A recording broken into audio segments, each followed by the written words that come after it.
está no telão. Eu vou ler aqui na tradução NVI, Nova Versão Internacional, é o capítulo 6 de Oséias, versículo 3, já está ali no telão, que nos diz assim: conheçamos o Senhor, esforcemo-nos por conhecê-lo. Tão certo como nasce o sol, ele aparecerá, virá para nós como a chuva de inverno, como as chuvas de primavera que regam a terra. Podeis assentar. Glória a Deus. Irmãos, interessante nesse texto, e o que me chama a atenção, é que ele nos diz: conheçamos e prossigamos em conhecer ao Senhor. Irmãos, eu posso até conhecer uma pessoa e ter o conhecimento também por informações de outra pessoa, e depois nunca mais ver mais essa pessoa. Mas toda a informação que me foi passada, eu pude conhecer aquela pessoa ainda que com pouco tempo que estive com ela. Agora, quando se fala de Deus, conheçamos e prossigamos em conhecer a Deus. Deus, Ele é o único em todo o universo. Você não vai conhecer nenhum outro que seja onipresente. Só Deus, Ele é onipresente. E o que é isso? Ele pode estar presente em todos os lugares no mesmo instante. Mas Deus, Ele só vai estar presente aonde há algo que interesse a Ele. Você não vai ver Deus presente em uma festa mundana, porque Ele não tem prazer naquilo ali. Mas se dentro de uma festa mundana tiver alguém precisando de ouvir a voz de Deus, Ele vai usar alguém ali dentro para falar aquela pessoa que precisa ouvir a voz do Espírito de Deus. Por quê? Porque para salvar, Deus não escolhe lugar. Ele salva a pessoa onde ela estiver, porque Ele não faz acepção de pessoas. Deus, Ele não tem pessoas separadas para falar com elas. Muito pelo contrário, Deus fala onde Ele quiser, da maneira que Ele quiser, e muda o coração a hora que Ele dizer: chegou o momento. Ele tem poder para isso. Porque o Espírito de Deus, irmãos, ninguém pode pensar que quando uma pessoa vem até um recinto para cultuar ao Senhor, ela pode dizer 1000 vezes, até mesmo saindo de casa e dizendo assim: se quando eu chegar lá os irmãos dizerem em aceitar a Jesus, eu não quero hoje, vou deixar mais para frente. Primeiro, o que precisamos saber é que não somos nós que aceitamos a Jesus, é Ele que nos aceita. A Bíblia diz que não fomos nós que o escolhemos, mas Ele que nos escolheu. E ser escolhido por Deus é um privilégio que todos têm, mas nem sempre todos querem. Mas como costumam se dizer, há momentos na vida do homem que é momentos de reflexão. Qual será o momento de reflexão de uma pessoa que não tem contato, que não pode estar em um templo cultuando a Deus? Talvez todos os momentos para ela é um momento de reflexão. Talvez ela pensa em vários momentos da sua vida: quando irei comer? Não tenho o que comer. Como irei dormir? Não tenho onde morar. Como visitarei os meus parentes se não tenho nem o dinheiro de uma passagem para ir até a eles? É aí que o Espírito de Deus diz para esta pessoa: mas você tem um Deus Todo-Poderoso que fala contigo. Eu posso mudar a tua história. Eu conheço o teu ser, eu conheço o teu coração, eu sei o que está dentro de você, sei tudo o que você está pensando. A Bíblia diz que Davi, em um momento da sua vida, ele disse: a minha alma tem sede de Deus. Irmãos, o que é ter sede de Deus? Ter sede de Deus é tomar todos os dias de uma água que, não obstante nós estejamos saciados por esta água natural, esta água, ela nunca vai ser mais do que aquilo que precisamos. Todos os dias, se nós estivermos com fome e sede de Deus, Ele todos os dias Ele tem uma água nova para nos dar. Como que é essa água nova? Eu só conheço uma água, você pode até dizer, mas Jesus tem uma fonte inesgotável. E a água que Ele dá não é a água que nós conhecemos e tomamos que sai da torneira. A água que Ele dá é aquela que brota da fonte inesgotável. E esta fonte inesgotável hoje está presente aqui neste lugar. Eu tenho certeza que, se você sentir sede de tomar a água que está ali no bebedouro, eu vou te pedir para você aguardar só 30 minutos, porque a água que você vai tomar agora, ela vai saciar essa sede e vai te fazer entender que Deus é poderoso muito mais além daquilo que pensamos. Irmãos, vamos ao texto. O profeta Oséias, quando ele profetizou ao povo de Israel, a primeira coisa que nós precisamos entender é que a função de um profeta verdadeiro, é falar aquilo que Deus lhe ordena a falar. Não importa para quem, como, aonde ou como será aceito. Para um profeta verdadeiro, assim que funciona. A Bíblia diz que houve muitos profetas, e nós conhecemos. Oséias era um profeta menor, mas os profetas se deram até João Batista. João Batista foi o último profeta a pisar na terra. Após João Batista existe o dom de profecia. E quando eu abro esta palavra e eu falo mediante a esta palavra é uma profecia. Porque diz assim a palavra do Senhor: aonde não há profecia, a igreja se corrompe. Então isso aqui, todos os dias, é o próprio Espírito de Deus falando conosco. E Ele tem palavra de renovo, Ele tem palavra de transformação, de salvação. Ele tem todas as palavras que nós precisamos, sem faltar e sem passar, dentro deste livro. Um livro que, diga-se de passagem, não é tão caro. Porque se nós formos analisar, presbítero Júnior, existem celulares aí que custam até 15 mil reais. Celular de 15 mil reais parece absurdo, né? Enquanto esta palavra, que nos levará para a eternidade, você compra um exemplar desse por um preço que posso dizer até irrisório.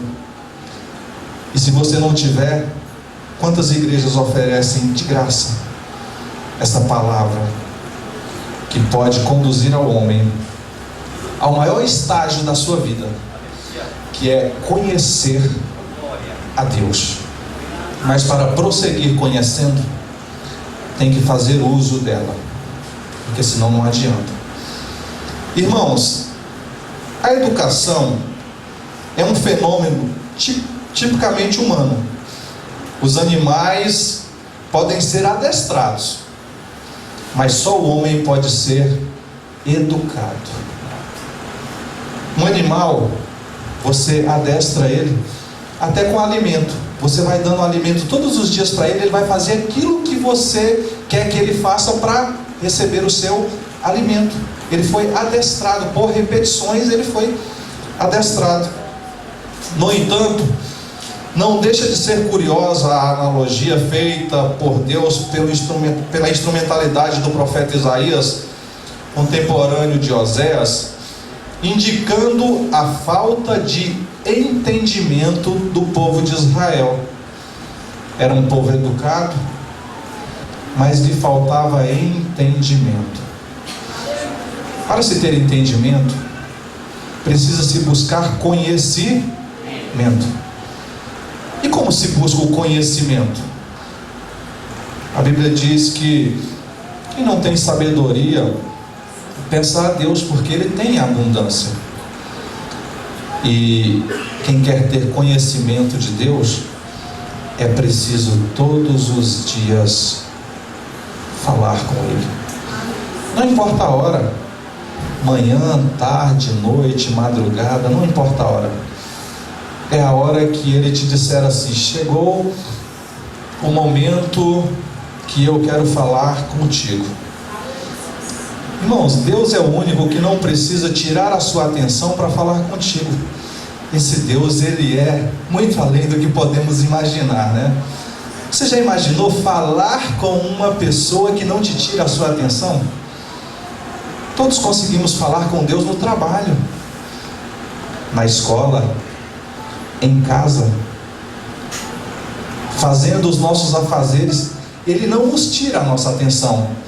Ele fala conosco, nós entendemos o que Ele fala e entendemos muito bem que é Ele que está falando conosco. Muitas vezes, para você falar com uma pessoa, eu preciso me deslocar de um lugar e ir para outro. Deus não precisa disso. Olha o que nós temos, irmãos. Não precisamos nos deslocar de onde estamos para falar com Deus. E quando nos deslocamos, entendemos que fomos ali, porque assim como Ele está aqui, Ele também está em outros países, povos e nações, falando também nesse mesmo instante. Quantos lugares Deus está falando neste momento? Quantas pessoas neste momento já está caindo de joelhos, dobrados, aceitando a Jesus Cristo como seu único Salvador? Quantas pessoas estão fazendo isso neste exato momento? Porque esta palavra, ela está sendo pregada em outros países, povos, nações, até mesmo aqui no Recanto das Emas. Quantos lugares está sendo pregada esta palavra? Ninguém está pagando para ouvir esta palavra. Todos que estão ouvindo de graça, porque Ele diz na sua mensagem poderosa: de graça recebestes, de graça dai. Mas também tem muitas pessoas que deixaram de estar ouvindo a palavra de Deus e estão pagando caro, porque o ambiente aonde ela foi hoje lhe cobrou um ingresso. E quando chega na portaria, a primeira coisa que se pede para entrar, o ingresso. Você só vai ingressar a este recinto se me apresentar o ingresso. Não tenho. Ali é a bilheteria, pode comprar. Ali é a bilheteria, pode comprar. Não tenho dinheiro. Dá licença, por favor, que tem outra pessoa que tem o ingresso, vai passar na sua frente e vai entrar. Por incrível que pareça, é assim. Tem pessoas que pagam caro para entrar em lugares aonde não há a presença do Espírito Santo. Não tenho nada a te criticar, nem tampouco a falar dos lugares que você pode ou quer ir. Quem sou eu para fazer isso? Mas há só um lugar aonde passaremos a eternidade. Se tiver dois, me apresente, porque eu só conheço por ouvir falar um lugar aonde a igreja do Senhor Jesus passará a eternidade. E ele dá nome a esse lugar como as mansões celestiais. A nossa casa é de tijolo, de tijolos, mas as mansões celestiais foi o próprio arquiteto Jesus que fez. Você não é diferente, eu não sou diferente. Ela está preparada para a igreja do Senhor Jesus. Lá não precisa de ingresso. Lá não precisa de ingresso, mas precisa de um passaporte. Interessante, né? Não precisa de ingresso, mas precisa de um passaporte carimbado. Qual é esse passaporte carimbado, meu irmão? Qual é esse passaporte que você vai dizer nesta noite? É estar com o nome escrito no livro da vida. Aquele que for achado o seu nome no livro da vida, esse poderá entrar. Mas isso tem que ser feito hoje. Não se pode deixar para amanhã. O que se pode fazer hoje? Eu não sei que dia Jesus vem. Eu não sei que dia Jesus virá. Pode ser agora. Pode ser amanhã. Pode ser daqui a 10 anos. Mas uma coisa eu tenho certeza: que o que Ele nos diz é: estejais vós apercebidos como um sentinela, porque na hora em que o sentinela não pensar, ele virá. A Bíblia nos fala de 10 virgens. 5 eram prudentes, mas 5 não sabiam a hora que Jesus iria voltar. Elas não sabiam a hora que o Senhor iria buscá-las, e por isso não houve tempo para comprarem azeite. Quando ele veio, ele levou as que estavam como sentinela, com a sua lamparina acesa, esperando o momento exato. Irmãos, nos dias do profeta Oséias, aquele povo, eles eram regidos por um regime de monarquia. Era o rei que conduzia o povo. Hoje é diferente do país em que nós vivemos. Nós vivemos em um país que o nosso regime é um regime de república, onde as pessoas escolhem uma pessoa para presidir o país. Mas precisamos entender que aquele que preside um país foi colocado lá porque Deus o colocou. A Bíblia diz que todas as autoridades são constituídas por Deus. E se Deus não as constituísse, nenhuma delas estariam ali. E a autoridade, irmãos, ela pode fazer somente aquilo que está ao seu alcance. Então podemos dizer que nenhuma autoridade poderá salvar o homem da condenação, e nenhuma autoridade poderá tirar do homem a sua salvação. Nenhuma autoridade terrena pode fazer isso. Por quê? Porque só há um que pode fazer isso: o próprio Deus. Ele pode dar vida, tirar a vida, salvar e condenar a hora que Ele quiser, porque Ele é Deus e Ele não precisa pedir conselho para ninguém. Ele faz o que Ele quiser. Mas diz a sua palavra que Ele, o nosso Deus, Ele não tem prazer nem na morte do pecador, que você tem na sua tradução, nem na morte do ímpio. Antes, ele se converta para que alcance a vida eterna. O nosso Deus não é Deus de condenação, Ele é Deus de salvação. Diz aqui na palavra do Senhor, o próprio profeta Isaías dizendo: o boi conhece o seu possuidor, e o jumento o dono da sua manjedoura, mas Israel não tem conhecimento. Israel não tem conhecimento, o meu povo não entende. Como eu já havia dito, irmãos, se você treinar bem um animal, todas as vezes que ele errar, você ensina ele de novo, e você fazendo isso várias vezes, ele começa novamente a fazer certo. Mas muitas vezes o homem, eu erro, Deus fala comigo. Eu erro de novo, Deus fala comigo. Eu erro novamente, Deus fala comigo mais uma vez. E como que Ele fala conosco? Ele fala por intermédio da sua palavra. Ele fala por intermédio do seu Espírito Santo, porque somos morada e habitação do Espírito Santo de Deus.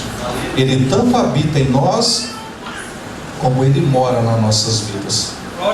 E a diferença de habitar e morar é porque quanto mais nós dermos crédito a Ele, mais Ele vai ter prazer de fazer morada todos os instantes na nossa vida. Se quisermos falarmos com Ele o dia inteiro, Ele fala conosco o dia inteiro, porque Ele não se cansa. Deus não se cansa. Deus é o único ser que nunca se cansa de nos orientar. Mas como eu faço? Simples. Aqui está a receita. Aqui está a receita. Se quisermos ler este livro, um dia e uma noite, ouviremos a voz do Espírito de Deus falando conosco um dia e uma noite. Vou caminhar para o final. Né, irmão Milildo? Combinado? Diga-se de passagem que não é caro e nem barato. Jeremias capítulo 4, versículo 22 diz: deveras o meu povo está louco, já não me conhece, são filhos nércios e não entendidos, são sábios para fazer o mal, mas sabem, não, são sábios para fazer mal, mas não sabem fazer o bem. Oséias capítulo 4, versículo 6, na parte A diz: o meu povo foi destruído porque lhe faltou o conhecimento. Prossigamos em conhecer ao Senhor. O profeta Oséias foi dirigida a profecia de Oséias foi dirigida primeiramente ao reino do norte, porém a menção ainda que incidental ao reino do sul, de Judá. Ele é o Senhor que em sua soberania permite que sejamos despedaçados para correção, e depois, mesmo que Ele é o mesmo que nos sarará.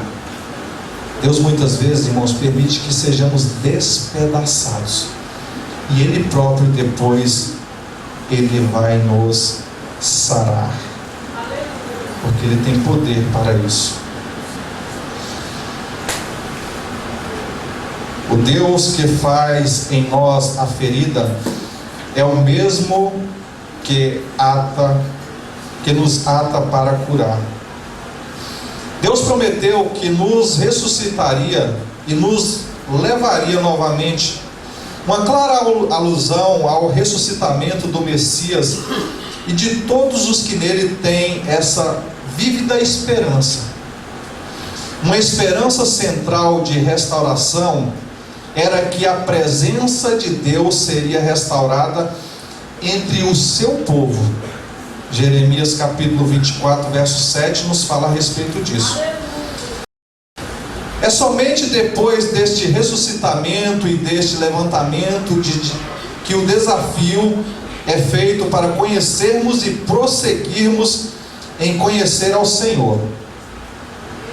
Esse segundo chamado para conhecer e aceitar a aliança do Senhor com o coração e a vida é o centro da mensagem de Oséias. O conhecer na filosofia grega é mais abstrato, irmãos. E o que é isso? Abstrato significa distraído, vago, impreciso, ou aquele que designam ações, qualidades ou estados e que não tem existência própria, existem apenas na concepção da mente. Enquanto que o conhecer do hebraico é mais prático e experimental. Como é isso? Digamos, conhecer, aprender e praticar. É isso que nos chama a atenção a palavra. Conhecer, aprender e praticar. Quero aqui falar rapidamente aqui de 2 cativeiros. 2. Só 2. São tão rápidos esses 2. Um é feito de grades e ferrolhos. O outro é de carne. Qual é mais seguro? O de grades e ferrolhos e cadeados ou de carne? O de carne é o coração. O outro tem trancas e chaves. João, no capítulo 8, versículo 36, nos diz: se pois o Filho vos libertar, verdadeiramente sereis livres. Jesus tanto tem poder para libertar dos ferrolhos, das trancas, dos cadeados, como tem poder para libertar também o coração, por mais trancado que esteja, ele também tem poder para entrar pelo seu Espírito Santo, transformar e libertar. João capítulo 15, verso 14 diz: vós sois meus amigos, se fizerdes o que eu vos mando. Irmãos, isso aqui está no imperativo. O que eu vos mando, não é o que eu vos peço. Quer ser amigo de Jesus? Faça o que Ele manda. Ele pode. Aleluia. Cada coração tem o seu dono, mas Jesus pede para entrar em todos eles. Uns para começar a obra, outros para dar andamento ao que começou, e a alguns Ele pede para dar fim àquilo que já se cumpriu. Interessante, né? Uns Ele está entrando agora, outros Ele está renovando aquilo que já começou, e a outros Ele está dizendo: chegou a tua hora, hoje te recolherei desta terra. Quantas pessoas estão indo ao encontro de Jesus hoje, partindo para a eternidade, porque a obra do Senhor foi concluída na vida dessa pessoa? Filipenses capítulo 1, versículo 6, eu concluo dizendo: e estou plenamente convicto de que aquele que iniciou a boa obra em vós há de concluí-la até o dia de Cristo Jesus. Que Deus te abençoe mais uma vez a sua vida, e conforme combinado, retorna aqui a palavra.